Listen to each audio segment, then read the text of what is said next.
오늘은 전문가도 몰랐던 투자 비밀을 알아보자. 주식시장의 3가지 숨은 법칙을 알려줄게. 자, 시작하자.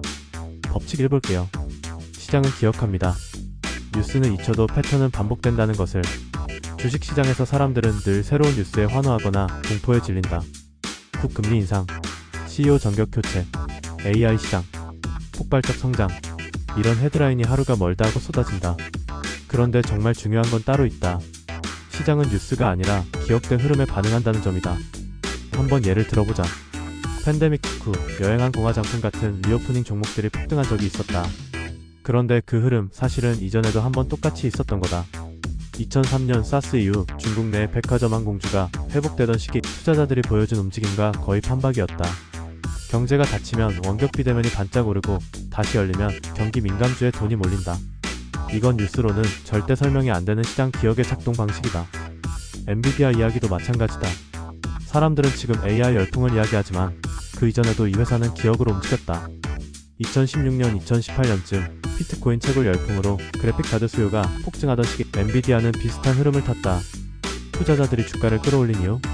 회사의 실적도 있었지만 이전에 한번 돈을 벌어봤던 기억이 작동한 결과였다. 시장에는 집단 기억이 있다. 그리고 그 기억은 사람의 감정과는 다르게 경험을 바탕으로 형성된다. 실적이 아무리 좋아도 이전에 큰 손실을 준 종목이라면 시장은 쉽게 손을 내밀지 않는다. 반대로 한 번이라도 달콤한 상승을 맛보게 했던 기업은 작은 호재만으로도 다시 반응한다. 주가란 건 결국 숫자보다 감정에 가까운 움직임을 담고 있지만 그 감정은 집단의 기억에서 시작된다. 이 법칙을 이해하면 뉴스의 표면보다 그 아래 흐름을 읽게 된다. 왜 어떤 종목은 같은 뉴스에도 강하게 반응하고 어떤 종목은 시큰둥한지, 왜 어떤 테마는 몇 년 주기로 다시 돌아오는지, 그 모든 게 기억 때문이다. 시장은 망각하지 않는다. 단지 다시 꺼내 쓰지 않을 뿐이다. 법칙 2 PER은 숫자가 아니라 이야기다. PER 주가 수익 비율 이 3글자만 봐도 머리부터 아픈 사람 많다. 숫자 좋아하는 투자자는 PER이 낮아야 싸다고 말하고 고성장을 믿는 사람은 높아도 사야 한다고 주장한다. 그런데 PER은 절대 단순한 숫자가 아니다. 그 안에는 시장이 기업에게 부여한 기대, 신뢰, 그리고 이야기에 힘이 담겨있다. 예를 하나 들어보자. 팔란티어 테크놀로지. 이 회사의 PER을 보면 솔직히 말도 안 되게 높다. 한때는 PER이 100이 넘는 수준까지 치솟았다. 그런데 투자자들은 오히려 그걸 보고 비싸다는 느낌보다는 이 정도 프리미엄은 당연하지라는 반응을 보였다. 왜 그럴까? 팔란티어는 단순히 데이터 분석 기업이 아니라 CIA와 함께 시작했고 미군의 정보 분석, 경찰의 범죄, 즉 기업의 공급망 관리 등 권력의 심장부와 밀접하게 연결된 이야기를 가진 기업이다. 시장은 그 이야기를 기억한다. 그래서 수익이 일시적으로 좋지 않아도 이 회사는 미래를 쥐고 있다고 믿는다. 그 믿음이 곧 PER 프리미엄이다. 반면 똑같은 PER이 높아도 시장이 이거 믿을 수 있을까? 라고 생각하면 오히려 회의가 반영된다. PER 30도 거품이 되고 PER 10도 위험이 될 수 있다. PER이란 건 절대적인 기준이 아니라 시장 심리의 반영이라는 상대적 개념이다. PER은 주가를 이익으로 나눈 단순 계산처럼 보이지만 사실은 주가는 이익과 시장의 기대치의 멀티플이다. 이 기대치는 수치가 아닌 서사로 형성된다. 다시 말해 PER은 숫자이기 이전의 스토리다.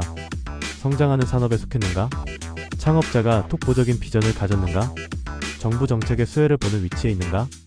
이 모든 것이 PER의 실질적인 원천이다. 마이크로 스트래티지도 같은 맥락이다. 이 회사는 본업보다도 비트코인 대량 보유 기업이라는 이야기 하나로 시장의 주목을 받았다.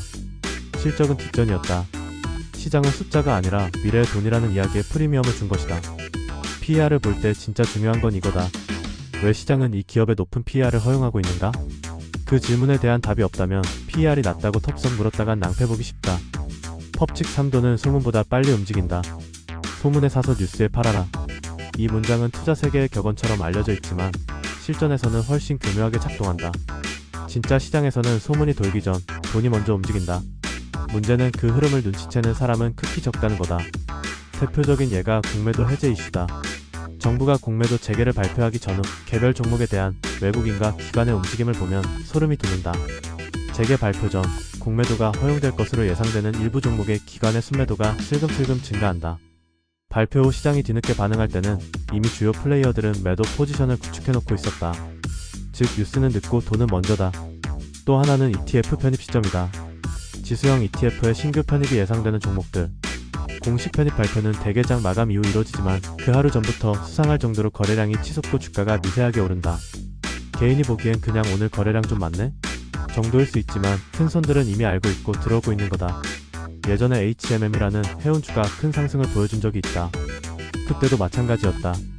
산업 회복에 대한 뉴스는 천천히 나왔지만 주가의 움직임은 뉴스보다 한참 빨랐다. 기관의 순매수량이 터질 때 뉴스는 조용했고 개인 투자자들이 몰려들 무렵엔 이미 기관은 익절 준비 중이었다. 돈은 말을 하지 않는다. 그러나 차트를 보면 돈이 말한 흔적은 남아있다. 뉴스를 기다리는 투자자는 늘 한 발 늦고 돈의 흐름을 보는 투자자는 뉴스가 나오기도 전에 움직인다. 이걸 실전에서 어떻게 활용할 수 있을까? 하나만 기억하면 된다. 뉴스보다 먼저 움직이는 종목은 이미 정보가 반영되고 있는 중이다. 그 움직임이 진짜 돈의 발자국인지 아니면 단타의 소음인지 구분할 줄 아는 안목이 필요하다. 결국 시장은 눈에 보이지 않는 싸움이다. 누가 더 먼저 정보를 파악했는가? 누가 더 빠르게 행동했는가? 뉴스를 믿는 건 대중이고 돈을 추적하는 건 투자자다. 이게 바로 세 번째 법칙이야. 돈은 눈치가 빠르고 움직임은 조용하다. 그 흐름을 읽을 수 있다면 시장에서 진짜 기회를 포착할 수 있다. 네 번째 실전 적용법 차트보다 기억해야 할 패턴 3단계. 뉴스는 누구나 본다. 차트도 누구나 본다. 하지만 패턴을 읽는 사람은 드물다. 그 이유는 단순하다. 뉴스는 단편이고 차트는 결과지만 패턴은 흐름이기 때문이다. 그럼 이 흐름을 어떻게 읽어야 할까? 시장 패턴을 읽는 가장 효과적인 방법은 아래 3단계를 반복해서 몸에 익히는 거다. 1단계 신호가 되는 뉴스나 이슈를 포착하라. 가장 먼저 체크할 건 시장에서 반복적으로 언급되는 키워드다. 예를 들어 전기차 배터리 원자재 수급 우려라는 기사가 떴다면 그건 단순 기사로 지나치지 말고 출발 신호로 읽어야 한다. 중요한 건 이 뉴스가 처음 나왔느냐, 몇 번째 반복되느냐다. 처음 나왔을 때 시장이 반응하지 않았다면 세 번째쯤 나올 땐 누군가는 이미 움직이고 있을 가능성이 크다. 2단계 수급 흐름을 살펴라. 뉴스보다 빠른 자금의 움직임. 뉴스가 떴는데 특정 종목의 외국인 순매수가 갑자기 터지고 있다. 그건 거의 90% 확률로 미리 알고 있던 돈이 반응한 거다. 특히 시가총액이 크지 않은 종목에서 갑자기 거래량이 터지면 더 주의 깊게 봐야 한다. 여기서 팁 하나. 기관 외국인이 동시에 사고 있고 개인이 팔고 있는 흐름이면 통계적으로 주가가 우상향할 확률이 매우 높다. 이건 단순한 느낌이 아니라 수년간의 데이터가 증명해주는 패턴이다. 3단계 주가의 반응을 점검하라. 진짜 반응인지 확인하는 마지막 관문. 뉴스 수급이 움직였는데 주가가 지지부진하다. 그건 진짜가 아닐 수 있다. 하지만 수급이 들어오고 주가가 강하게 반응한다면? 그건 거의 확실한 시장의 의지다. 이때 확인해야 할 건 하나다. 뉴스가 나오기 전부터 이미 주가가 움직였는가? 그렇다면 그건 진짜 돈의 흐름이다. 뉴스를 보고 들어가면 늦다. 뉴스가 나오기 전에 수급과 주가가 먼저 반응했는지를 봐야 한다. 이 3단계를 반복하다 보면 어느 순간부터 뉴스보다 먼저 촉이 온다. 뉴스가 나오면 이건 이미 움직였을 가능성이 크겠군. 수급을 보면 이건 아직 본격적인 반응 전이니까 기회일 수 있겠군. 차트를 보면 이건 단타가 아니라 기관이 모으고 있는 구간이네. 이런 식으로 생각이 바뀌기 시작한다. 결국 실전은 정보의 싸움이 아니다. 정보를 해석하는 방식의 싸움이다.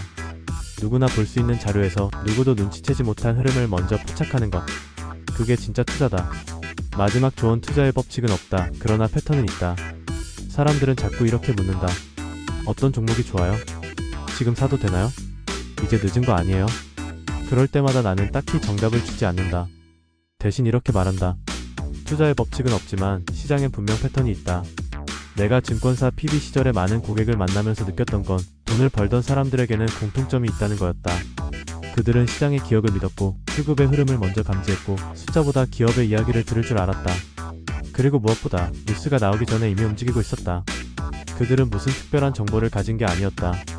그저 시장을 오래 지켜봤고 실패를 기억했고 그 기억을 다시 꺼내어 흐름을 읽었을 뿐이다. 투자는 결국 기억의 예술이다. 욕심과 두려움이 부딪히는 시장 한복판에서 내가 알고 있는 패턴 하나가 불안한 마음을 붙잡아주는 버팀목이 된다. 수없이 올라갔다 떨어진 주식들, 수없이 바뀌는 이슈들, 그 모든 걸 지나면서 나는 깨달았다. 시장을 이기려 하지 마라. 시장을 이해하려고 해라. 기억하자. 뉴스는 뒤따른다. 차트는 결과다. 하지만 패턴은 방향을 보여준다. 이 콘텐츠를 본 당신이 이제 막 투자에 발을 들였든 혹은 이미 많은 풍랑을 겪어봤든 한 가지는 분명하다. 이 법칙들을 기억하는 순간부터 시장이 다르게 보이기 시작한다.